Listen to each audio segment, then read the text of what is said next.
ZPM party chhunga hian poke sap dangale pu TBC lalven chhunga te ngai theilo hi anom ni odi theiturin tun nai chowa an thu post ron leak out te alo omle thina inlo mu thinin kan ringa tun tha liamta jun tha chobor vela khanin pu TBC an party chhunga thanhem ngaina chungchang aron post kha inlo mu in kan ringa thala kan muang hian Viable si sangli chuang te me infrastructure project kan kalpui hi kumsang ni somni pareta kan aupui zui tur kan nei angem kumni chunga kan sumpuk mo hi atelo ma se engte hi nge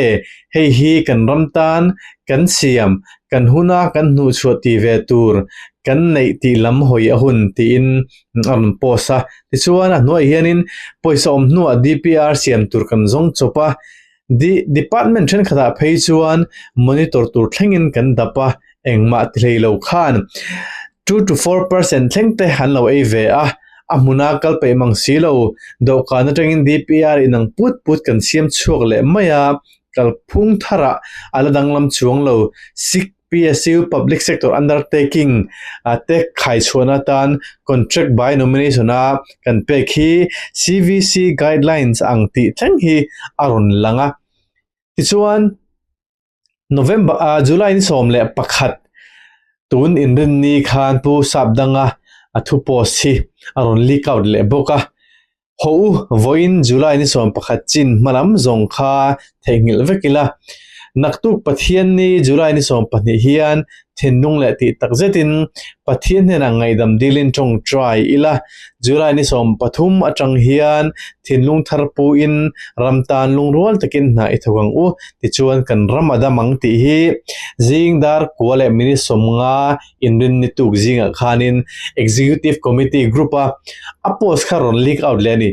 karil ro lo oma chuanin ZPM party chhunga hian ZPM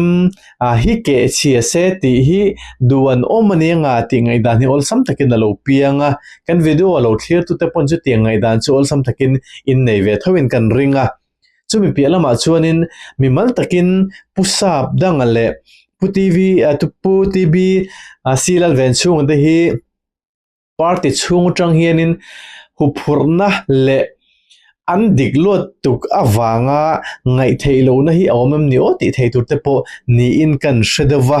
chutiang te ni wang chuanin ZPM party hi kan soifo thina kan party ne meka chuanin Mizoram tana theitop chu an ni zia chu tu kho khai kan hailowa ramtan theitop an chu a an chu mai pelama eruk na ming liao le han ming chia han in ham boy tu man lom lo ringot po hianin zoram mi puite base na sa tak min pe ni ti kan soi fo thin kha chumi ni lai kara chuan party chunga anni midik le theitop chua mala du te du khoblo na kan ti rong nge ninga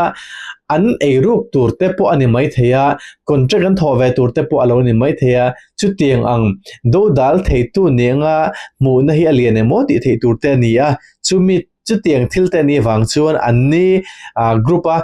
an thu post big heron leak out le china hemini wang hian ZPM executive committee member chunga hian ZPM hi ke chiasela kan minister te din mun thatak hi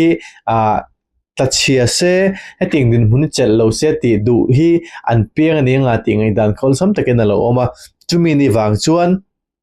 ZPM hianin Mizoram tana chanmai taka in tho zel na tura theitop in chuana zel tur dal du tu cheu ti dar du tu cheu executive committee member chuang hianin an omane ti chiang taken langa chumi ni awang chuan hetiang mi hi in zon chualo chuan in party tan hianin har satna lian tak a thleng theini ti kha in theta chul tak mewa heng video ron leak out hetiang post ron leak out thin te hi anin taka chuanin party chung mi le sa ten midanga anwarol ru ka ti hi chiang reng renga he post hi keima WhatsApp Facebook account na kan video short video kan post ron comment ani chutiang te ani awang chuanin mi hianin party kan nei mek ZPM tla chia se ti ngoi du nan sarkar hi tu sop se ti ngoi du hin la omve khop maya puro ta silo po hi aron post tu te jing khane tel ve boka kong le lama chuanin rin lo deuh hian thil hi aron thleng le nok thin hianin Mizoram hi siam that kan du tak lem ni o ti ngai dan hi ol sam takin min putir thina chungte chuanin ngai tu ana hi engma zawn tak chuanin ati ham hai duang reng viawa he bakiram dang kan nei lova Mizoram hi bak hi in ngana turte kan nei lo ni ti hi a chiang se chu ti chung chuanin tu ma hian in than heman ngai ta lem ni ti thei turin le Mizoram kan nei mek te hi kan ram nei mek te poi tla chia se kan ti ta em ni ti du na thinung te poi ron ping em ni o ti thei turani he video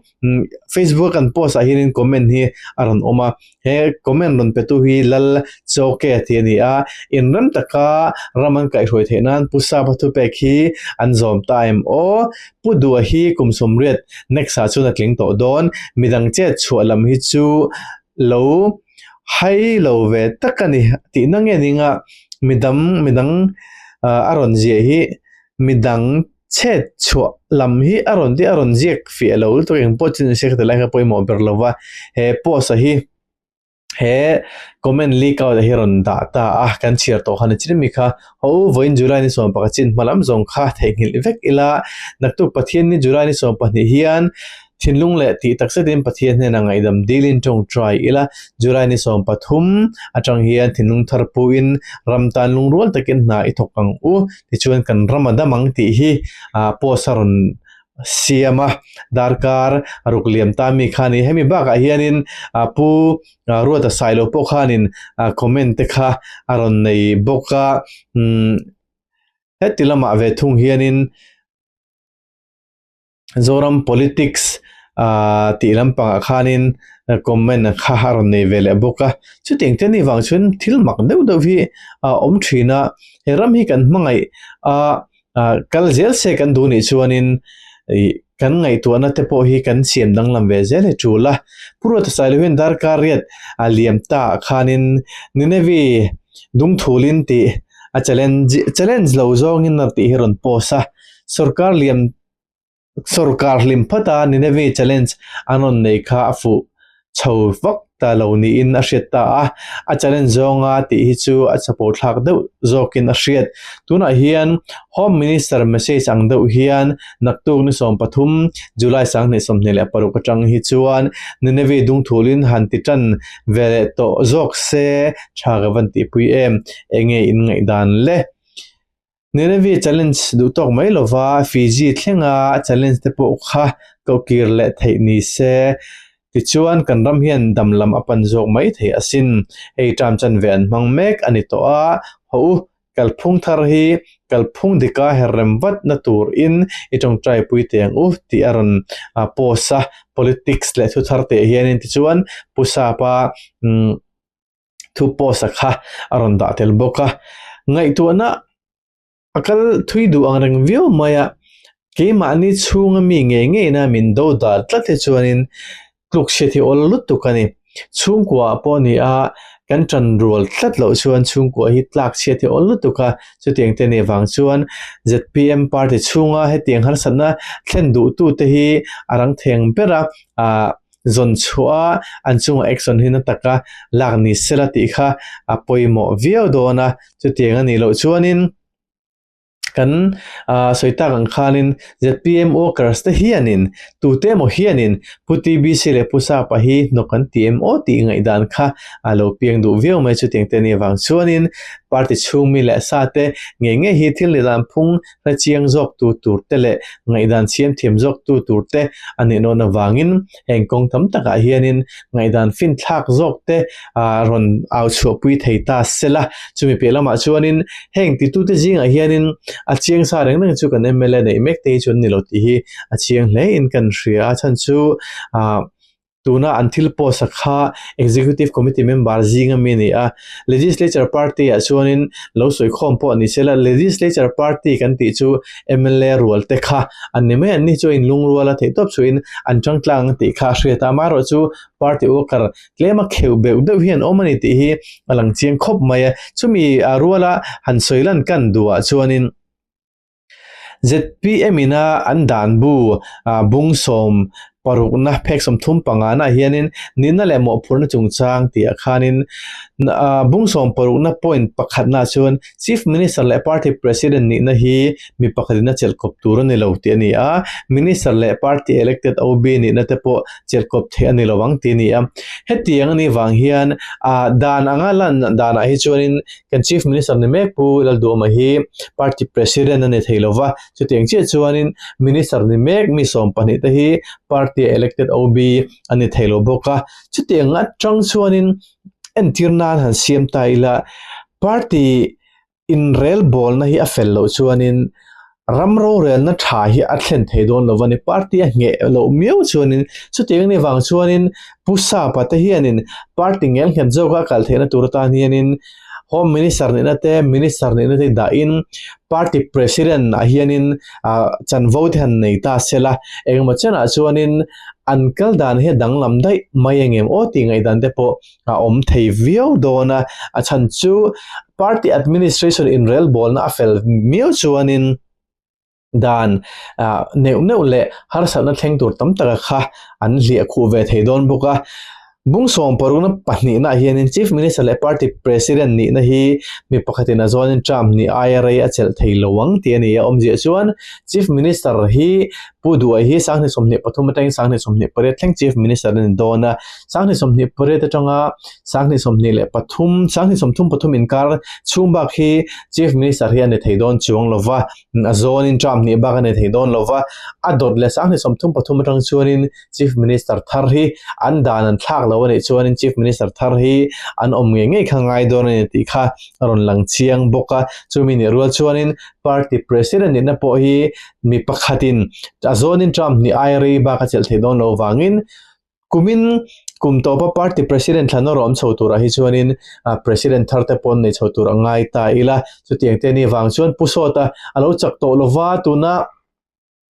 party MLA ni lote minister ni lote jing a hian tunge party president ni the turang ruam mane de poyan ata po ni sela than tu ri an wang view mai theya chiteng te ni wang chuan kan home minister te hi party president na te hian an jok ta sela party hi ngel takin khong le zolen kal the mai nge moti ngai dan te polo ma chutelai te chu an party chu hin eng ting ching ru man na semang ti te po kha hunin la ron shil tur angai ta ila khang te khanin thil ngai nom tak tak hi ala ron shil chhuak don ti te po kha kan theta tan chuanin a thaviau wanga kan ram hianin omzani taka ma ason theinan te le dikle fel faizo kha ma an lak zel theinan chuanin party in rail ball ne angengel nge poda poimo party ngelo chu ministry ina ma alak ne nge theidon chung lova ni na te thunei na te lal na te duwa in chu re renginan boydon thawa chu mi ne wang chuan party president khong de lek khichu an nei ngai mo ti thei tur ta jinga po an lang chowa pusota dam mo hretla na te lekan sarten lo tlak buk wang te po hianin party president tlema ti de chet cho thiom thei sela chutinga chon pusa ba zo khi home minister ni te hi bansan hian MLA pa ngai ni chung si hianin party president te hian ni ta sela chung te chu at tangkai zok view mai ngma ti te po ani aril ro chun chuteng te po chulo ama home minister tur te chu midang nom vele mai dona party ang taka ro rel nang kal pui meo chuanin legislature party chun ti the tam tak ne ma sela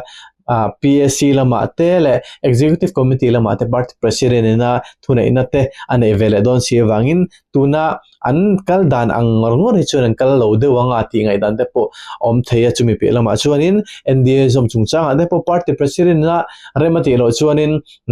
legislature party lama an leader te kan chief minister te na an du dananga an nor thluk thei de po ani lo chen tur te po thil tam takom thei dona chutilai chu thil poimo tak kha ani ve thlata chu tiang te ni wang chuanin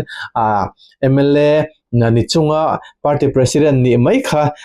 party na thatpui na chen turte po ome engpo chu ni sela thanhem ngai na si a thuma tan chuan kan video te khati jong lo ni le phota sela ngai dan te rin dan te le kan lo be sei dan te po comment khan lo soi thu turin kan in som ni sela thange tu tan chun kan video te khati jong lo ni le phot ro se hun man nuam vek ule